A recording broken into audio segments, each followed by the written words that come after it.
All right, I'm here with the best musician in Newcastle, Byron. How you going, brother? I'm really good. How are you? You're good. How you recovering after the act? Man, that was huge. That was such a huge mental day. Hey. Big day. Yeah. What time did you get in?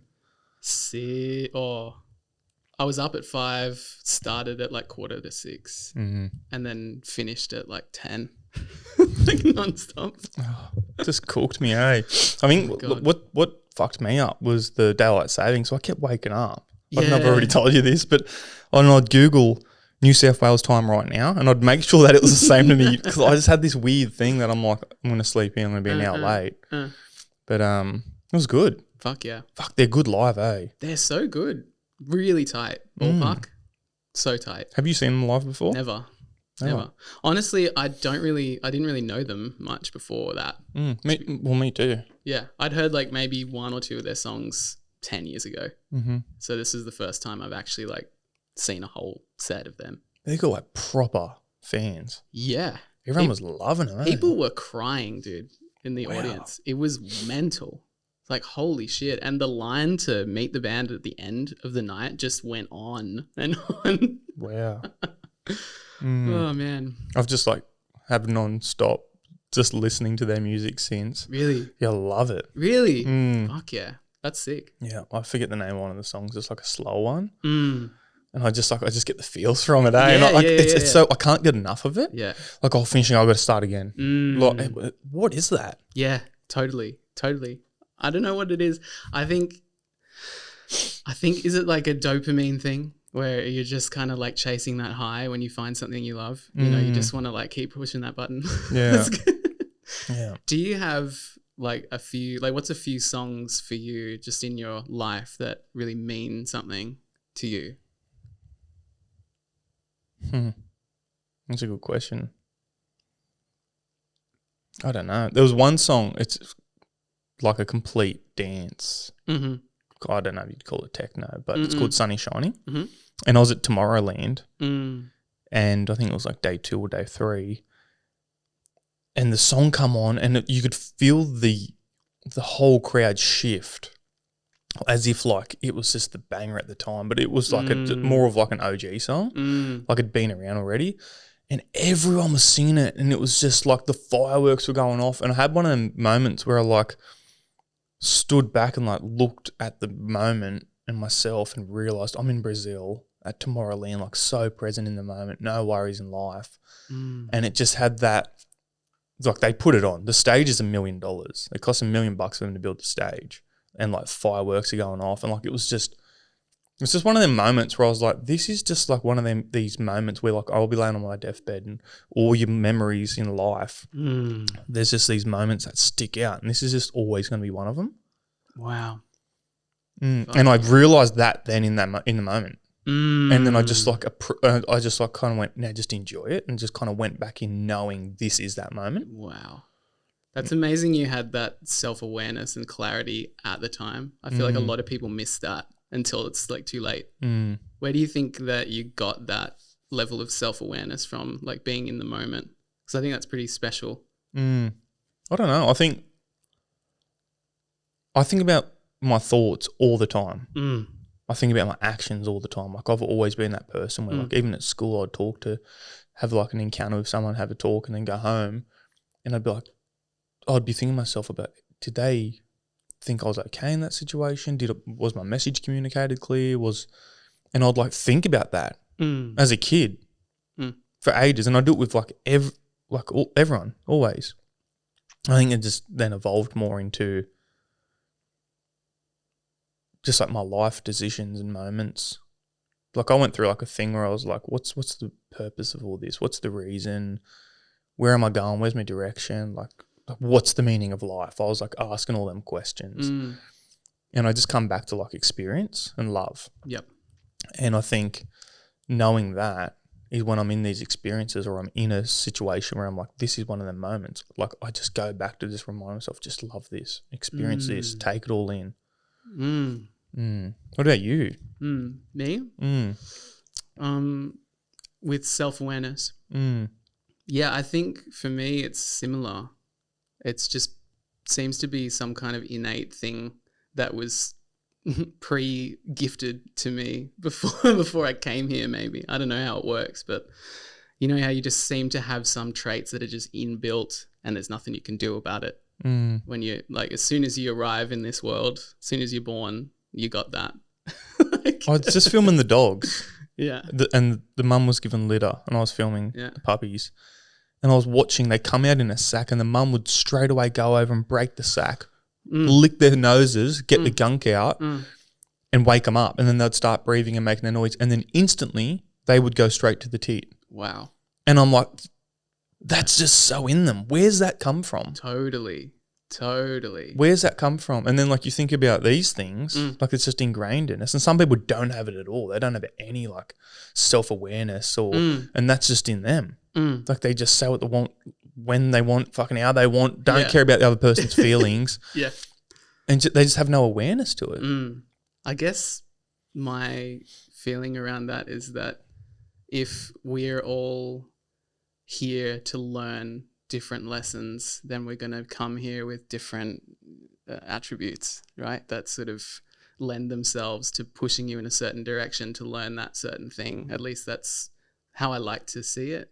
I don't know what's real and what's not, but it makes things make a little bit more sense for me in life, I think, thinking about it like that.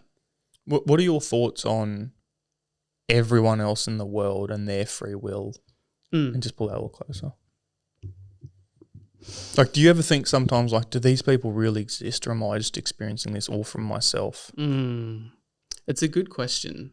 I think it's both, if that makes sense. Yeah. I think it's both.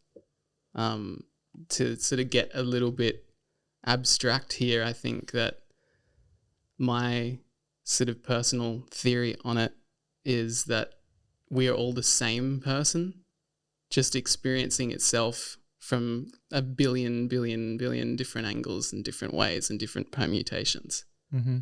And in order to like experience the totality of life and the full range and gamut of experiences, we have to like be broken down into these small little units of, you know, individual souls, I guess. And we all just get to experience each other as the whole.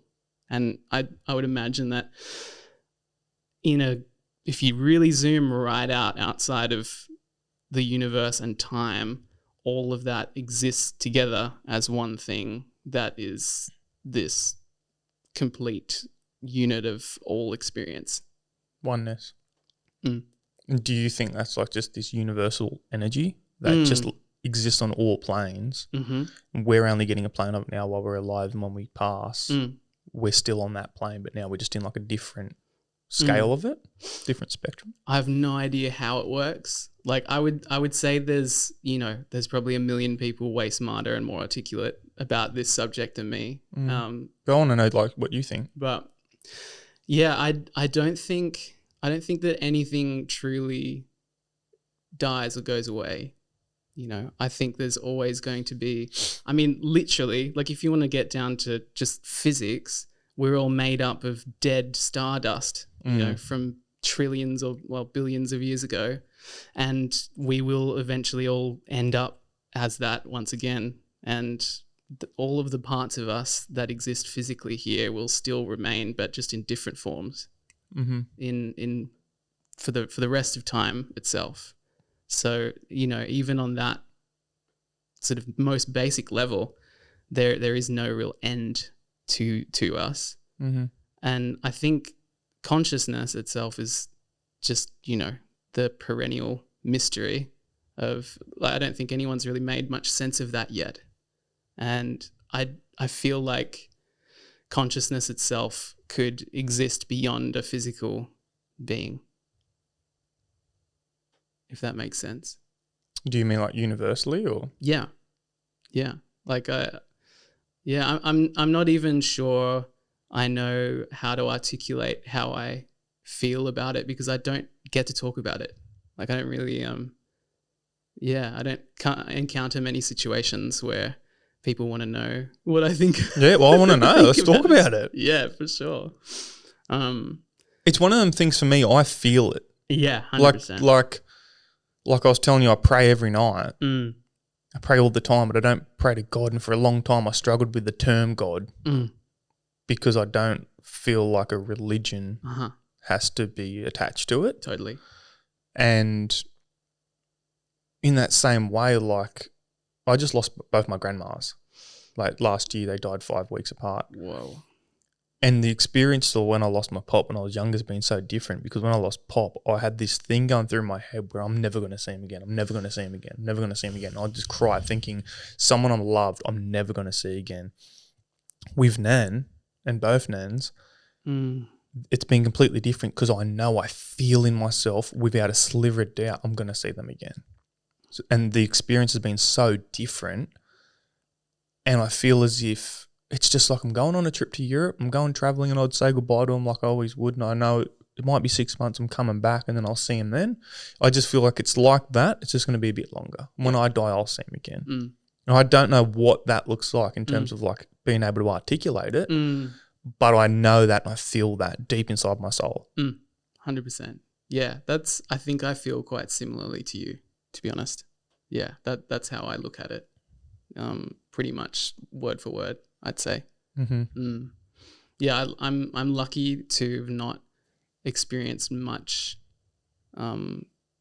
physical like loss of family. I think so far I've only experienced like the loss of both of my granddads, and to be honest, I didn't know them very well at all.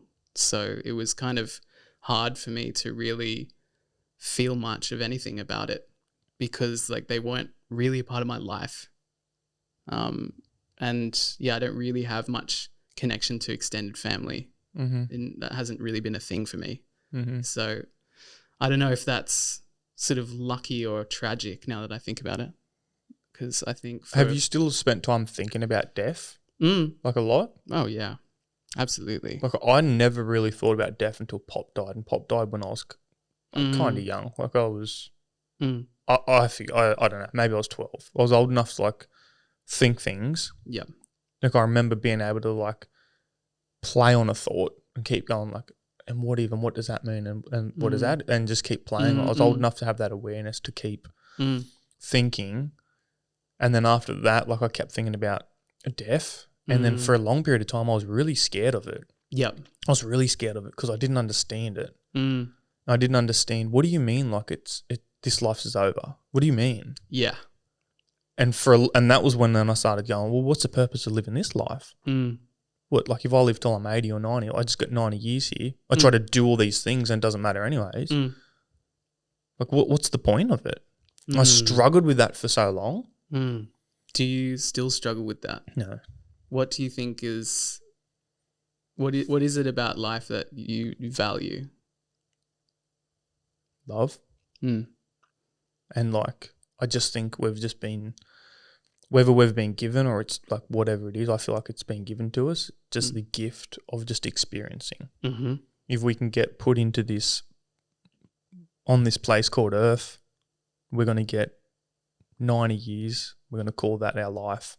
And we get to experience all the love, all the loss, all the good times, all the bad times. You can do whatever you want. Whatever you want. Like, you can fucking just try to climb mountains. You can dedicate your life to helping other people, or just learning about things, or creating. Whatever you want to do, that's fine. There's no right or wrong. That's just your life. Well, that's just really an experience. So it's just like, I always just come back to this, like, trying to create experiences and enjoying them, and just love people, love my loved ones. Yeah, that's beautiful. I think for me, I realized recently that when it comes to like what I value the most in life, similarly to you, I realized for me that success is who you share it with. You know, like you could achieve every dream you've ever had, and if you got no one to come home to, it doesn't fucking matter. The whole point of this is to share what you love, share who you love, share experiences. You know, like when the show's over, who is there with you? Mm-hmm. Who do you get to come home to? That's really all that fucking matters at the end of the day to me. And what about people that are by themselves and don't have loved ones? Yeah, that's tough. I feel like people have the opportunity in this life to create their own families of choice. You know, it's not necessarily about blood, but it's like who you connect with, who your friends, who you're close to. Do you have a partner in life? I think that we get to, in this lifetime, create that family for ourselves, and we can choose that. Mm-hmm. You know, I 100% agree. I think about that a lot. Like when something good happens, who do you call? Exactly. Who's that person in your life that you want to tell them? Exactly. And I think it's a double-edged sword because there's people in your life that you think are is that person, and you call them, and they're happy. You can tell it's not authentic. And sometimes it could be a loved one, like a family, or it could be the closest friend. And then you start realizing they kind of don't want you to succeed because there's this fear that you're going to like outgrow them, or you're understanding the world in a new way, and you might have different beliefs now, and that might grow apart. And I think, like as much as like lean into it and give that, like just be aware of if it's authentic or not. I think it's always a thing of trusting your gut and your intuition with people.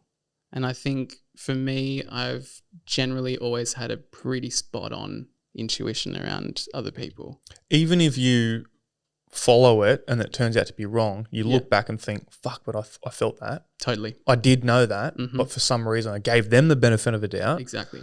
And it didn't work out. Yeah. And it's always, every time you do that, it's always the wrong decision. Yeah. Yeah. Is there a time in your life where you gave someone the benefit of the doubt and you shouldn't have? A few times. Really? Yeah. What was that like for you?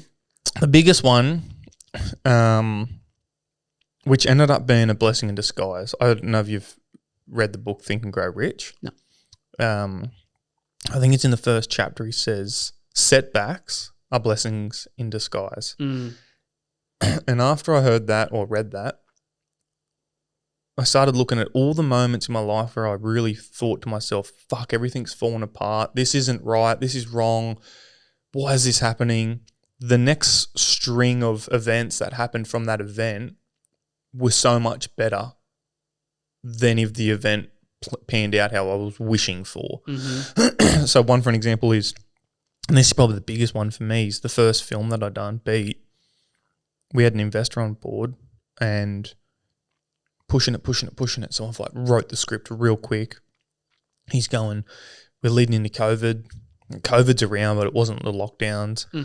And he's like, let's get it done before COVID. And there's this time rush. And so I've like wrote the script and we're reaching out to actors and we're just going down this series of events where I'm like, I'm just getting closer and closer to this. And I'm running with it going, this is like that, the break. Like someone's giving me this opportunity. I'm grabbing it with both hands. I'm fucking running with it. I'll risk it all. Let's go. And it got to a point where I think we were like a week out and he just pulled out. And I'm not going to go right into it all, but he just pulled out. And I remember I felt fucking sick to the stomach. I remember like talking to mum and dad and I'm going, Mum, I've got all these actors attached. They're all signed under the biggest agencies in Australia. Now, if I just cancel this production, they're never going to trust me with their actors again. I've got all these crew who have taken time off their other paid jobs. Like we're all doing this on a fucking micro budget. So we've gone from like 30 days production. I think we got it down like 11 or something. I've had to renegotiate with everyone. I've had to get rid of fucking people. I've had to this is all the week of. And I just left it all. I didn't tell anyone like they'd pulled out because I didn't want them to lose confidence. And even like the producer at the time that was she's a lovely lady. She's from Newcastle, and she was more so like mentoring me through it a bit, like going over the contracts, and like we didn't have the budget to pay her properly, so but she was doing a lot of stuff. She was like, she knew he pulled out. She said, what's going on? And I just made up a lie to her because I was like, I didn't want her to lose confidence in me too, and I didn't want everyone to pull out. And I just said to her like, no, it's all good. We found the money again. And I had no money. And I'm like, fuck. Anyways, we've pulled it off. We've gone in and done the film. And from that string of events, part of the deal was with the funding, he was going to be attached to the next 3 films, and there was all this stuff. Now it's like I've had that, found the love of my life, got the second film, now building on the company, then we've brought 6 more, 7 more films, and like the string of events that's happened in the next 3 years from one, getting it done. I wouldn't have got it done if he didn't do what he done. Wow. I would still be writing a script. I'd still be chasing funding. I'd still be sitting around. It forced me to just act in ways I would never act out of character, but to pull it off. And just watching them string of events, I guess it's led to where it is. Wow. So does that mean that you just fully, more owned that whole film? Well, I owned 100% of the film. 100% of the film. I started Green Frog and owned 100% of Green Frog because we were going to start a company. Wow. And he was going to be 50% of everything. Wow. So all my films forever was going to be 50% off. And at the time, I'm just like, I'm making movies because all I want to do is make movies. The business stuff is good, but if I'm on set, I'm happy. Yep. If I'm telling stories that are important, I'm happy. Yep. I want to be doing that till I'm 90. So if there's a longevity in having someone that can, from a business world, can help push that all the way to the end, I was like, let's go. Yep. Like, and still now, I haven't had any support. Wow. From like anyone. Like you see these directors and they've got like 6, 7 producers on board. Oh, I don't know what it's like to have like 2. Wow. To have 1. Wow. That's insane. Mm. Wow. And you also met Alex through doing Beat as well. Yeah. She was, I haven't She was the lead. She was the lead. Yeah. Whoa. Yeah. That's insane. That's like one of those like cosmic meant to be kind of things. Like you just can't make something like that. You can't connect the dots looking forward. No. And you try to make these plans in life, in any area, and you think it's going to go this, and you think, oh, if I get to that, I'll get to that, to get to this, and then it doesn't happen, and you look back and you go, oh, fuck, it was because I went to that meeting and met this person, and what started everything, which is probably a hectic sentence, what pushed me on this kind of path was I was taking photos. I was already doing this. I was with an ex-girlfriend and I was hungover, went out the night before, and she's like, we're going out for brunch with a girlfriend from work and her husband. I was like, fuck, I don't want to do this. Like, I'm hungover as fuck. This is shit. Okay, I've dragged myself out of bed. We're sitting there with these people and they're like, what are you doing? I'm, photographer. Like, I'm just traveling around backpacking. And he's like, oh, I've got a charity in Africa. You get some hectic photos. And I'm showing him my portraits. And he's like, you get some hectic portraits. We're going to go. What? And I was like, okay. Yeah. And I'm going with it because I'm just like, I'm young. I'm just trying to absorb everything, take every opportunity. I wanted more. And we 2 weeks passed and I didn't really hear anything. And he just sends me a message and go, you still keen? I go, yeah. He's like, yeah, our flights are booked. Let's go. And I was like, right. We went over there and I won't get right into it now, but shit hit the fan. It was fucking horrible. Okay. We had to get like gun escorted out of this area. It was like our life was on the line. It was really bad. We're locked in compounds and shit. Come home, had a photography exhibition and sent all the money that I sold all my prints for back to that region of Africa. Wow. And provided food for these people for like 6 months.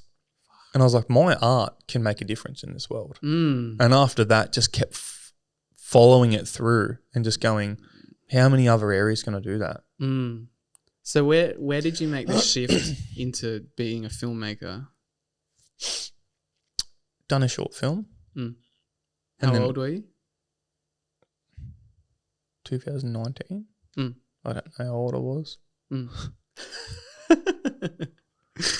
2019. So you've been in the film sort of mindset for the last 6 years. Yeah, but started Green Frog like 3 years ago. Wow. I wanted to ask you Well, I'll ask you questions. Yeah, I've got some good questions though.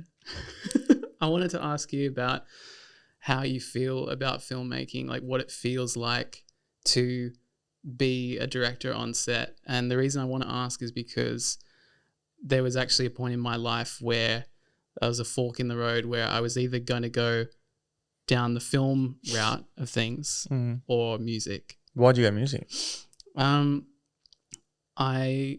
That's a very complex question to answer. I'll circle back to that. But yeah, I've often looked at my life and how I think it would have gone if I'd gone down that film route, and I can see who the person I would be if I made that choice. Do you like the look of that person? No, not as much. Why? Not as much. Because like the filmmaking side of things for me was ultimately, I realized in retrospect, came from a desire to fit in and be accepted by other people. And for whatever reason, like when I was a kid, making videos and short films and stuff got me a lot more acceptance from other people around me than making music ever did. Like I got bullied a lot for wanting to sing and play music and stuff, but making films with other kids and stuff, that seemed to be more of an acceptable way of expressing yourself. So I realized in retrospect I was kind of doing that sort of for the wrong reasons. And I think if I had have been in a different situation when I finished high school, and like I got accepted into a couple of like the big film schools in Australia, if I had have chosen to go and, down that route, I can see that sort of isolation within myself just growing. And I don't think I would have been able to make the kind of connections with people that I'm able to through music. Really? Yeah, absolutely. 100%. That's so interesting. Yeah, no doubt in my mind. Like I can see it so clearly. And why do you think you can connect with people better in the music space then? Because I think for me, music is immediate and it's emotional, and you can't hide shit with music. Like I can hide myself through like the all of the different components of making a film. I can separate myself from that. Well, what role in filmmaking were you looking at doing, but directing? Directing, cinematography. That was the main goal, was direction. But like I really enjoyed cinematography too. I feel like, correct me if I'm wrong, I feel like you're a person that has so much to express. Your soul wants to express so much. 100%. And I think music allows you to do it authentically live. Absolutely. Where you can't do that in film. Even if you're an actor, it's edited, it's a long process before it gets to actual people. That's right. Film is a very like cerebral experience. It's a very methodical experience. Everything is planned. Everything needs to be done in a certain way to a certain standard for it to make sense and be cohesive. Whereas with music, the rules don't fucking apply. Like you really can just do whatever feels right to you in that moment. It might end up being a bit shit, but it's real for you. I think you can in film too. Especially like when you really look at like art house films and how people take risks and express themselves. I think the thing for me personally is forget film and just look at it as a story. And now if I really, really want to articulate this story, communicate this story, I have more time to perfect it. Like I'm not the best person at articulating a thought, which is probably stupid of me to start a podcast, but I feel like I need that time to like sit and think, how can I express this properly so it's understood? And just going back to it's just a simple form of communication. I'm going to put the message into this, and heck, are people going to actually get it? Yeah. And going back to that thing that we have in us that we talked about before, where it's like, I can't explain life. I can't explain after death, but I feel it. Remember what we just said before? For me, if I made a movie on it, I feel like I could communicate that clearly. It's the only thing for me that, like the only medium that I feel comfortable that I'm like, I can actually get that point across. Yeah. It's my voice. Yep. So how does that feel when you're on set and you're creating that? It feels right. It feels like that's where I should be. So is that like where you are experiencing the most like flow in your life, would you say? No. No. Like when I'm just writing a fiction or just wrote a fiction. Yep. I get a lot of flow in that when I'm writing. Yep. I get a lot of flow when I'm editing. When I'm on set, I feel like it's like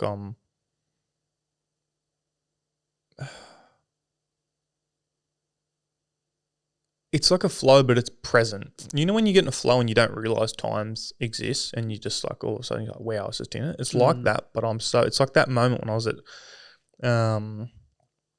Tomorrowland and I stood out and went, I'm in this moment. And I'm like, I'm present in this moment. That's what I get when I'm like filmmaking. Wow.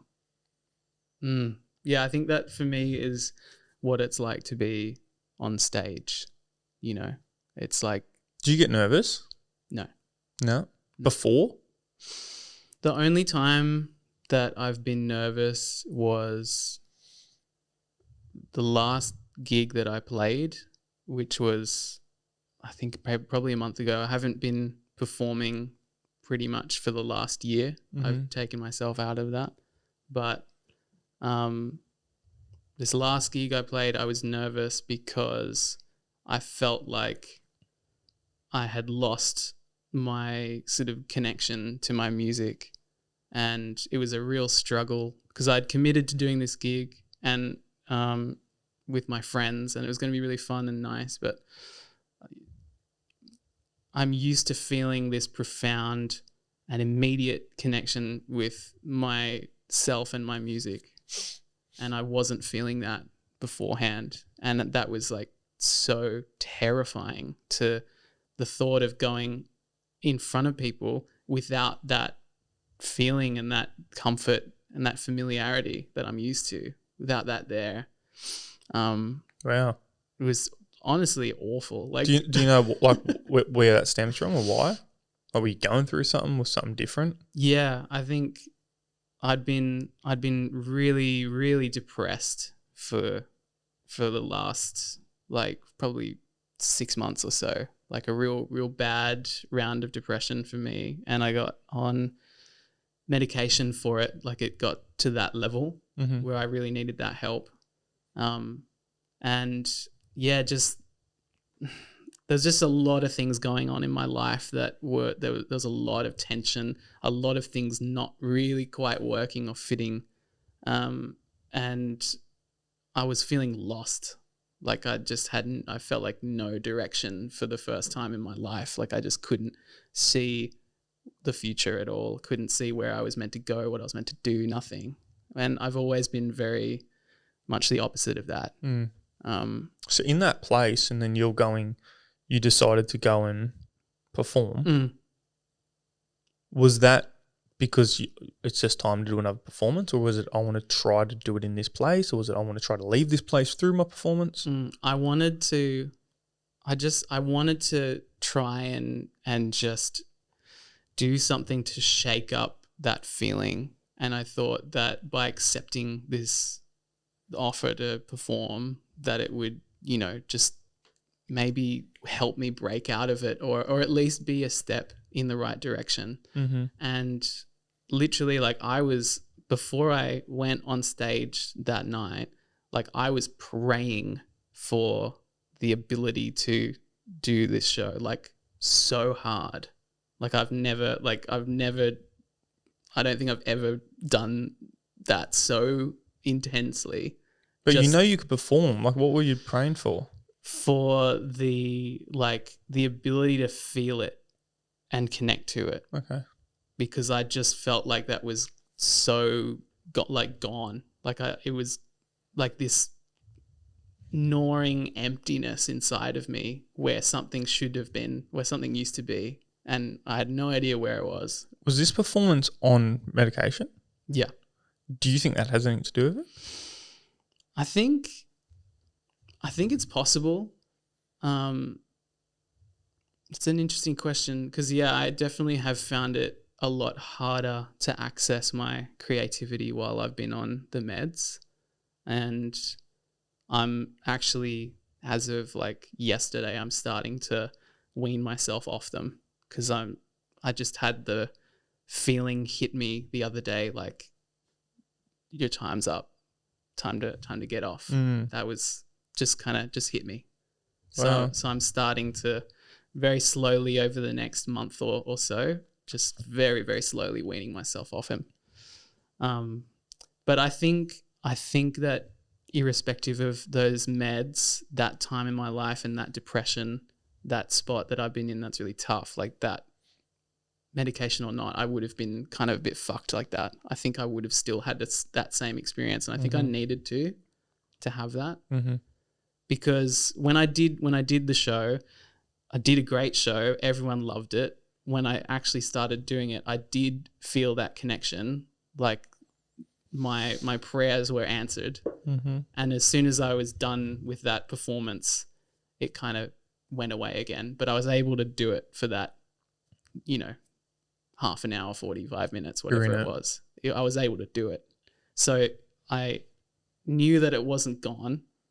It just wasn't the time for that. And I think there's seasons for everything, and I'm just not quite in that season yet. But I feel like the seasons are changing slowly for me, which is, giving me a lot of hope for my like creative life, which I'm stoked about. Are you writing a lot? No, I haven't been writing like at all, pretty much. Oh, actually, I've had for the first time, like it's been like this whole creativity shit has been a bit of a battle for me for the last year or so, and I haven't really, maybe less than a year, but I haven't really been able to write or finish things for quite a while. Just nothing was coming to me. Nothing. Like I just was not, it just wasn't available at all. And it was the most bizarre, surreal experience for me. I'm not used to that experience at all. So, but in the last week, I've had like little just drops of like, just like a line or two, or like a melody, or like some chords just like popping in. Have you started weaning off the meds now? And it's slowly coming back? Yeah. So yeah, I feel like we're slowly coming out of like this winter of my life when it comes to my music. I think we'll be slowly coming into a new kind of springtime. That springtime, does that feel like the most authentic version of yourself? 100%. Now, when you looked at that path where you could have went down the film path or the music path, is that what it was? Were you chasing, that's the most authentic version of myself? 100%. Yeah. Yeah, without a shadow of doubt. That's it. I realized in a like split second, like I remember being on the phone with the like people from, I think, SAE, that film school. Yep. And they were like, oh, so like, when do you want to start, blah, blah, blah. And I was just like, actually, I'm not doing it. See ya. just hung up on them and I was like, yeah, I'm committing fully to music. That's what I'm doing. I don't want to do anything else. That's that. That thing where you said you were at the path and you were going film or music, feel like I can fit in, felt more connected to myself. That whole scenario, that was for me with boxing and filmmaking. The school I went to, everyone was playing sports. Yep. There wasn't an arts scene. And I fit in with everyone because I fucking love boxing so much still. Like, so much. But in terms of living that life anymore, it was like, I remember we got to the point where one state title, I had an opportunity to go to the Institute of Sport, and Mum and Dad were taking us around Australia for 12 months in a van. And I was like, well, I'm clearly going to do the trip. And a big part of me for the trip was I get to just take photos every fucking day for a year in different places in Australia. And it was like, I was still boxing. We'd go to gyms. I'd go and spar some boys and just, I'd still do it. But I could just feel this big shift down the new path. I was like, this feels so much more right. Just more aligned with my soul and who I am. But it's so weird because no one in my family had done anything like that. Yeah. Yeah. It's just so, like, it's so bizarre to even think about, Jye wants a camera. Yeah, right. Yeah. So are your family like really big into sports too?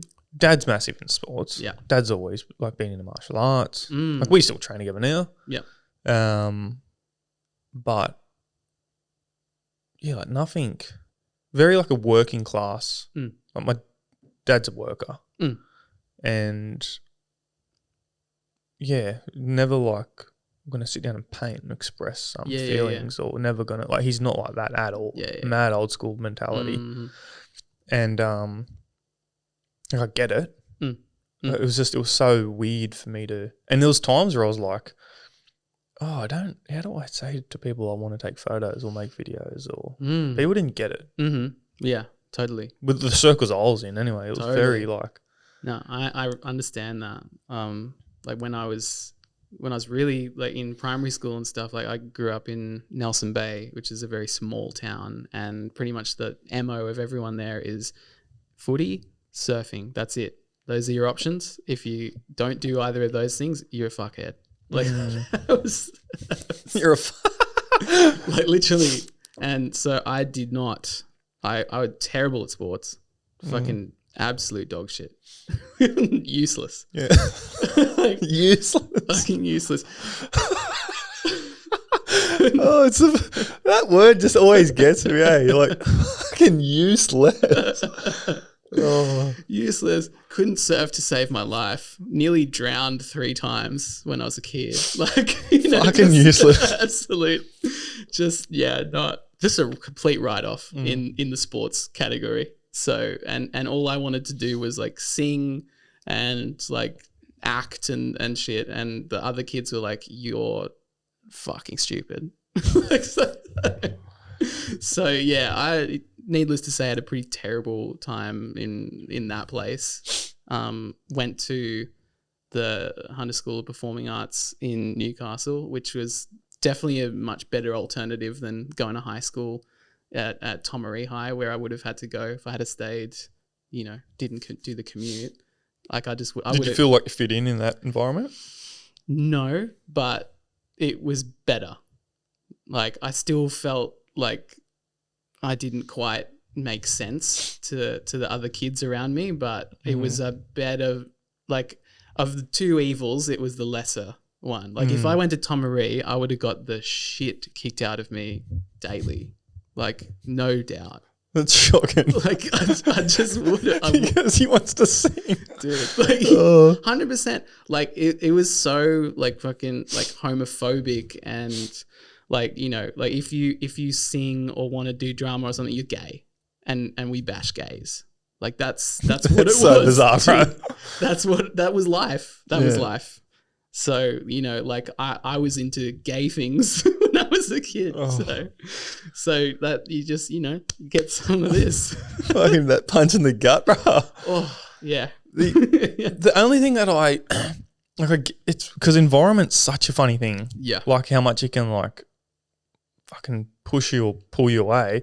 But when you said you went to Hunter School of Performing Arts and it was better, I have this weird thing. I want to know what you think. Where I'm in a room full of filmmakers, and I'm like, okay, they're all into the same thing as me. But now there's this stupid fucking wank off going where everyone's carrying on and everyone's trying to be more in touch with their fucking feelings and all this shit than the next person. And I'm like, it just feels fucking fake. It's not authentic. Yeah. Like, the passion is just all put on. Yeah. And maybe it's not. I have no idea. But what do you think? Yeah. Well, I know from when I went to school, things changed from like physical violence to like more just like psychological fucking warfare. Yeah, because creative kids, they all find creative ways to fuck with you. Like that's almost worse in a way because just go back to the fucking fights. Dude, literally, it's like you get it over and done with. You get beat up and that's it. They're done. I'm all for it. I'm all for it, brother. Boxes on my life. I love the idea of that. We've got a problem. Let's sort it out now. Done.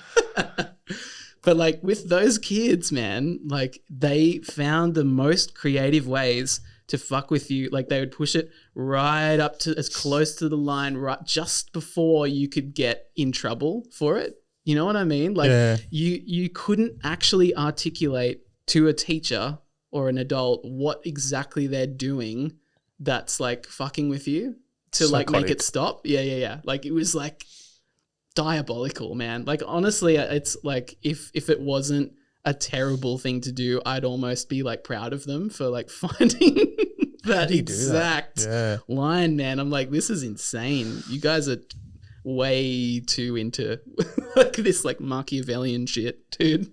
That's so much worse than like two guys having a scrap in there. So much on worse, the footy field. That's it. Like I watched something ages ago. I can't remember who it was, but he was like, I would choose physical warfare over psychological any day. Fuck yeah.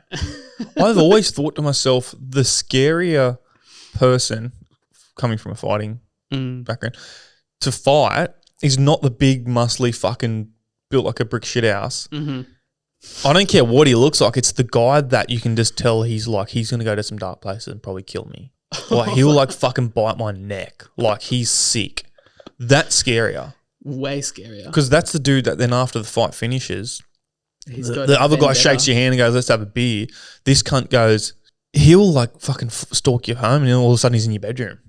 You know what I mean? That's scary. Yeah. He's in there before you and you're like, what the fuck? Oh my God. Have you faced many people like that in your boxing career? No, not the second guy. Not the second guy. Not at all. Has it ever? No, never. Well, that's good. I think them people don't go into that art. Yep. Gotcha. Yeah, I think you probably have to be pretty down to earth. They go and sing, brother. Yeah, that's true. Actually, most of the time, like 9 times out of 10, they're actors. I went to HSBA for drama. Yeah. And which was very fun if the other drama kids weren't absolute fucking nutcases. Dude. You're just fucking bagging everyone out. Oh, 100%. They deserve it. Fuck them. Yeah. Nice. Love the confidence. Yeah. Nice. Wait, I just want to go back to your creativity quickly. Yeah. You said it's just starting to come back. I wanted to ask because I have a process getting into creative mindset and getting into a place to be able to express. Do you have that? For me, it's different every time. Okay. But I would say the consistent elements of it are just sitting and experimenting first off. And usually what happens is as I'm experimenting, I'm feeling a certain way, and the way that I'm feeling sort of guides the experimentation, and it sort of like feeds back on itself. You know what I mean? Like I'm kind of in a conversation between that and me, and it's kind of like I'm trying to sort of yes and myself with that and let it sort of guide the process. That sort of like it's kind of like a collaboration with, I don't know what it is exactly, that sort of creative spirit, you know? And it's like usually, if I'm feeling a certain way, certain sounds will appeal to me or I'll be drawn to, and those will then feed back into how I'm feeling, and that will inspire that direction, which will inspire the lyrics that I'll choose to that will come out. So it's sort of this sort of feedback loop, if that makes sense. The first bit of the inspiration before that process, is it an emotion? Is it a thought?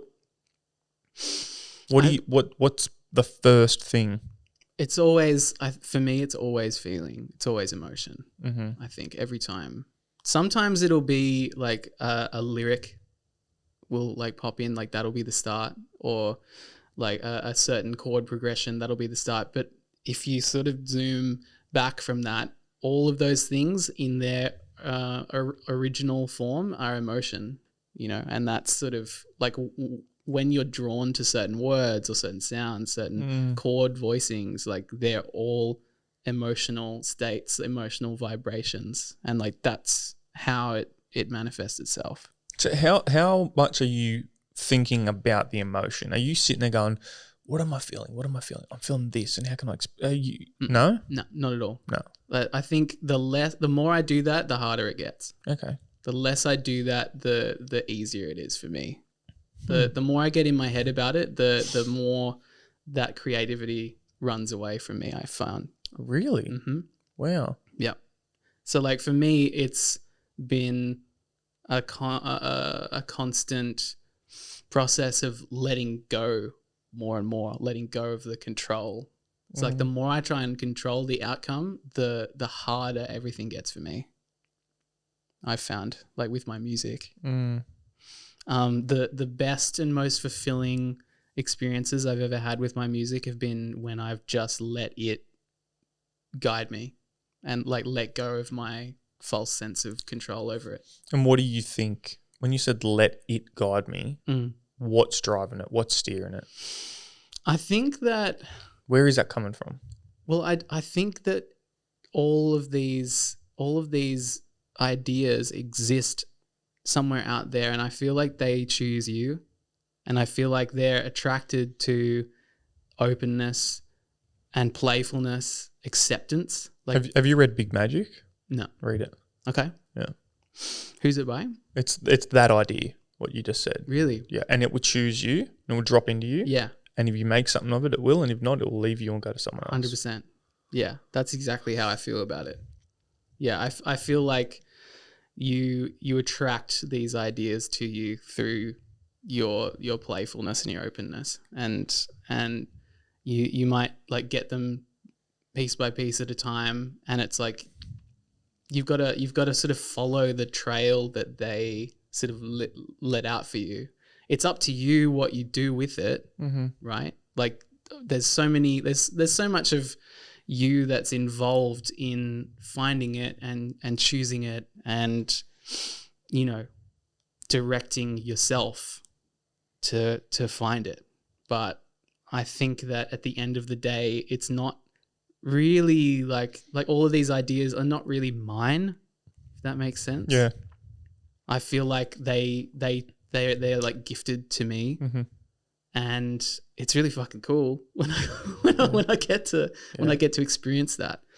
But yeah, it's like you've got to be at the right place at the right time. Certain ideas come to certain people for a reason, I think.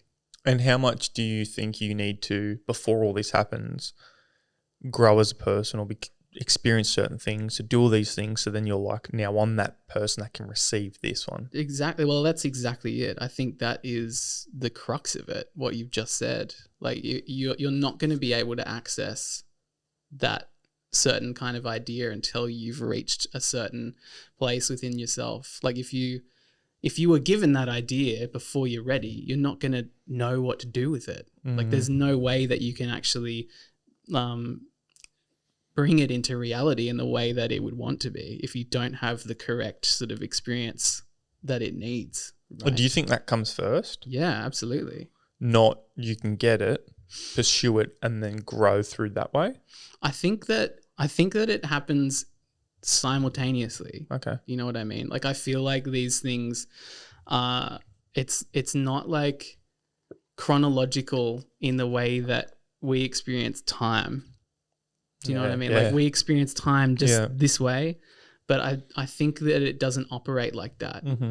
And I feel like, you know, maybe those things are guiding you towards experiences that will then eventually in linear time lead you to being able to receive that idea. Do you know what I mean? Like, I know what you mean. You know, like if you were like, let's say that, let's say that you're a kid and like someone, you know, dropped some kind of like fucking schematics for some invention that's never been invented yet. And you look at that as a kid and you're like, I can't even fucking read yet. I don't know what to do with any of this. I'm just going to throw it in the bin or like draw on it or, do something. Like it's kind of like that. Like you've got to be at a certain point where you're ready for you to actually look at these schematics that you're being given and actually build the fucking thing. You know what I mean? Like you've got to be at that certain level. And I think maybe the idea itself could be an influence that guides you to those like learning experiences where you're going to get to actually being able to action it and bring it into existence. I think having time's really important to be able to be aware of all that stuff and to be able to sit and create a space to create and to grow and to reflect on these things and realize what's being presented or where do I need to shift. What's your process? What's your creative process like? Do you have some kind of like ritual, for lack of a better word, around it? Yeah. Have I told you? No. Oh, so when I write, I have a cigar. Do you? Yeah. Every time. Wow. I'll like go sit out the back. Yep. Trees are moving with the wind. I like just stop, no phones, and just have a moment. I'll get a cigar, smell it, think about these leaves have been dried out 9 years, like the whole thing of it all. Probably just the nicotine and the tobacco, getting the creativity juices flowing. But I just have like a moment. Like I've been getting it with golf lately. It's just a moment where I can just actually turn off. Yep. And tap into that oneness, tap into that source. And whether it's a feeling or a thought or an emotion or a line or a scene, I can see a shot. And then I just keep playing on it. I really like that. And then after it, I go right, and I can just go right for the next 9 hours. Wow. Yeah, like it's like a minute. Wow. It's like I'm in the waiting room, smoking the cigar, and as soon as I finish, I can walk into the room and do what I need to do. Yeah. Wow. Yeah.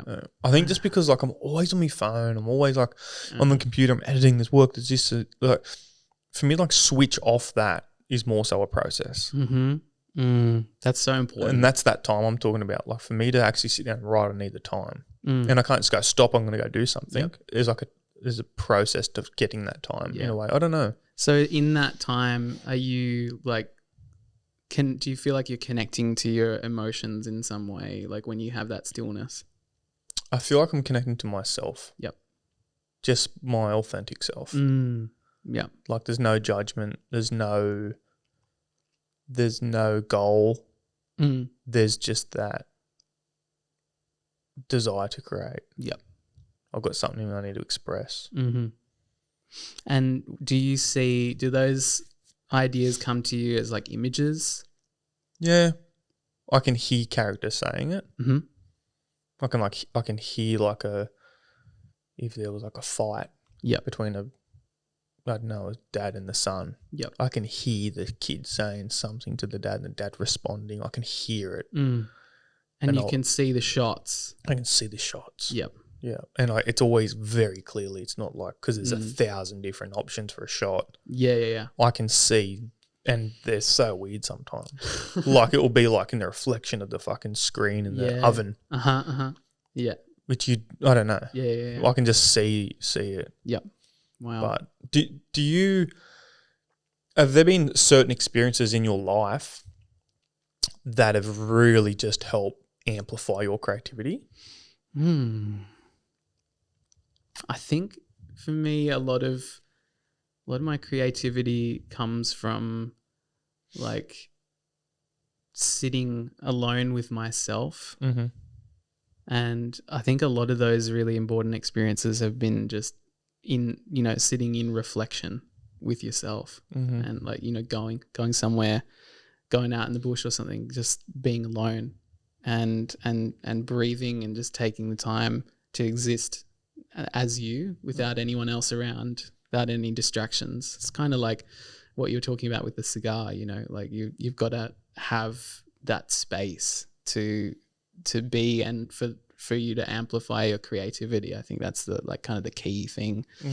I'd say that a lot of the work that I do creatively is around transmuting like my painful experiences into something that people can find beauty in. So you know, like that could be like the isolation I felt, or like the loneliness, or the heartbreak, or whatever it is. It's using that to create something beautiful and something that can bring people together or bring people closer to themselves, and or like make someone feel and think. I think that's my goal with it. Can we talk about DMT? Yeah, absolutely. Did you do ayahuasca or smoke DMT? Both. Okay. Did either of them just amplify your creativity, or like what was life like before and after it? Well, with DMT, I did it 3 times. The first 2 times, nothing much happened. I didn't have enough. The third time, I was with my ex-partner before we had gotten together. And wait, the first 2 times did you smoke it? Yeah. And the third time you drank ayahuasca? No, the third time, this is still DMT. Okay. Smoked DMT with her, and that was like when we were falling in love with each other. And we were like out in the Barrington Tops in the Barrington River, next to the Barrington River. And we both smoked the DMT, and, you know, like I just went into this complete other universe, forgot that I existed. Like there was no me anymore. And all I could see completely surrounding me were these rainbow serpents, all just like staring into my soul. Like not that I knew that I was me at all. Like you couldn't see past them. Like there's just layers of them. Well, it was like it was just all surrounding me. Like I couldn't count how many they were, but it was like this plane of them just surrounding me, all staring into me. And it was like the most, like it wasn't scary. Like they were knowing and like kind of stoic, but very calm. And they're snakes. Yeah, like big, pretty big. Yeah, like bigger than a normal snake. Way bigger than a normal snake. Oh yeah, way big. And rainbow, glowing. Yeah, radiating, or just colourful, and not like, what was the light like? It was kind of, yeah. It was like, it wasn't like blinding light or anything, but it was definitely like emanating color, and you could see this like the energy coming off them, like in the like almost like heat, you know, like the heat, the haze you can see coming off the road. It was kind of like that, but rainbow. Were you aware at all that you're at Barrington Top still? No. Gone. What's your physical body doing? You just laying on your back? I think yeah, I was just sitting up. Or was I? Maybe I could have been laying down. I can't remember what. Was it day or night? It was day. And you were gone? Gone. Not here? No. Was your body the same, or you were just observing? I didn't have one. So if you looked down, what would you see? Nothing? You were just in this. Yeah. I wasn't me. The concept of I didn't exist. There was no me. Do you think you were in like the real place, beyond the veil of reality? I'm not sure where I was, but the experience of it was, yeah, it was very, very much like that. What's the word? Yeah, like that sort of obliteration of self. Because I wasn't aware of being alive. I wasn't like, I had no concept of life or death or anything, like no concept of reality. Were there other people? No, just the serpents. Yeah. And how long did this go for in that space? Only like minutes. You were only with the snakes for minutes. Yeah. And where were you before and after? Just here at the Barrington. Well, it was like I took the DMT, and then it was just like everything just went like and like rushed. Like it was like this rush of light and like vibration, and like my whole body felt like it disintegrated like into vibration. And then I was just like, through this light, I can only like, it's really hard to remember it all, but it was like through this light and vibration that I ended up with all of these rainbow serpents surrounding that energy, staring into me. Not that I had any concept of that, but from the memories I have of it, like that's how I see it now. It's like they were staring into me. Do you remember coming back? Yeah. Coming back down, it was actually quite nice. Like, it was really gentle, and I started becoming aware that I was a human. I still didn't know who I was, but I was slowly coming back down through these layers, and then I realized, oh, I'm with another person, and it felt like I was sort of fusing with them and like merging and like disconnecting and re-merging and like, you know, like this sort of feeling, and we were like holding each other and kind of making out while that process was happening. Was this you? Yeah. You were coming back to your body, and it was like you had to do this dance to re-merge. But it was like me and my ex-partner, like before we were together, like we were doing that together. And it was like I was becoming one with her, and I didn't even know who she was. Like it felt like we were fusing together and like coming apart and back together again. And like physically I could feel us like holding each other and like kissing each other while all of this was happening at the same time. And then it just sort of slowly, everything sort of returned to normal, and I began to remember who I was and who she was and where we were, and could see the river again and the grass and the trees. Yeah. And it was really fucking incredible, that experience. And you've never done it since? No. Do you think you will? I don't think that I will anytime soon. I don't think that that's where I'm at in my life right now. I think I had a really good run with psychedelics. And did you do ayahuasca? Yeah. And what was that like compared to DMT?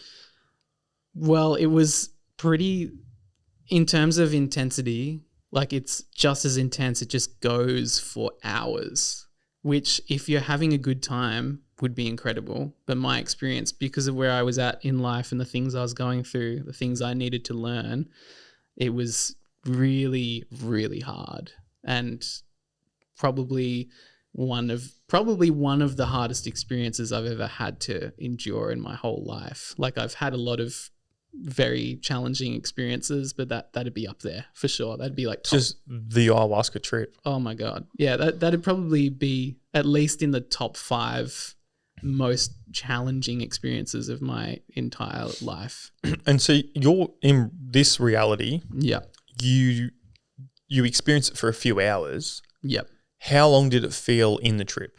Did it feel like years? I was gone for infinite time.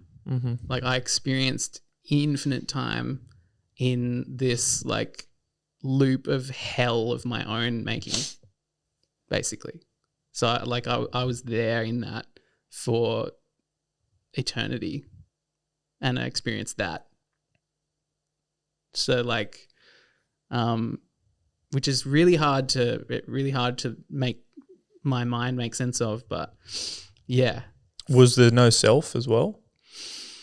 Yeah. You were you in this? I think there was some me in that to a certain extent, because I had to learn some shit from that experience.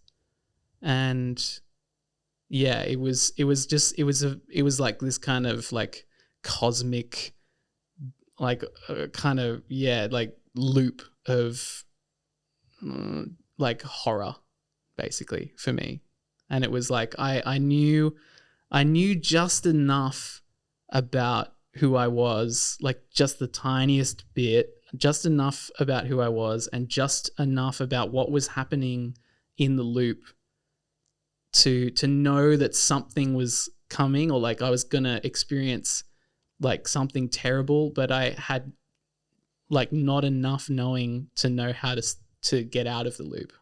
So it's like I knew just enough to know I was going to cop it, but but not enough to actually do anything to help myself.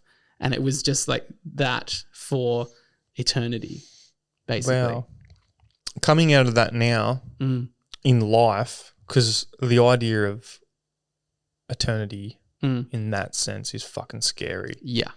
Does that make you not fear death? Because if someone said you're going to be here forever, you'd go, fuck that, I want to experience death? I think for a long time it made me really afraid of death because thinking then you're going to go to eternity. Well, thinking that I would end up experiencing something like that again. Yeah, like that was my biggest fear for a long time. I don't think I have that same fear anymore. I think my belief around that is, you know, like when you die, you kind of go where you feel like you should go. And if you're in a state where, you know, you're feeling like you should go to hell, that's where you're going to end up. But if you're not, you're fine. And I think that's, like, for me at this point in time, I don't think that I'm in that place. So, like, I don't think if I died right now that I would end up in that kind of hellish loop. But, yeah, definitely was really scary to think about, like, spending an eternity in that's such a terrible place, you know. Yeah.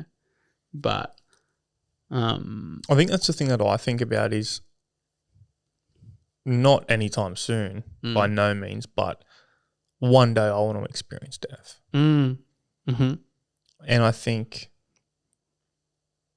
the idea of if someone said we got a technology you can live forever, that's scarier to me. Oh yeah, than dying. 100%. No way. I would hate living forever. I'd hate it. I think that the whole point of being here is that you don't get to do this forever. Like that's got to be like a massive part of it. It makes it even more precious. Absolutely. Like I just wouldn't, like what would you do forever? I mean, God, like I'd get so over it. It's already challenging enough this, you know, limited time, let alone infinite time of being a human. Like, yeah, I don't know. I think I'd get a bit over it after a while, dude. After fucking 20,000 years. Oh my God, not even that long, dude. A couple of 100 years, I'd be like, fuck, I feel like I've done everything. Yeah. Awesome. I'm going to have to wrap it up. Yes. Thank you so much for talking. Fucking love your outlook on life. Thanks for having me, Jye. We'll do it again soon. Hell yeah. Fucking earth. Cheers, bro.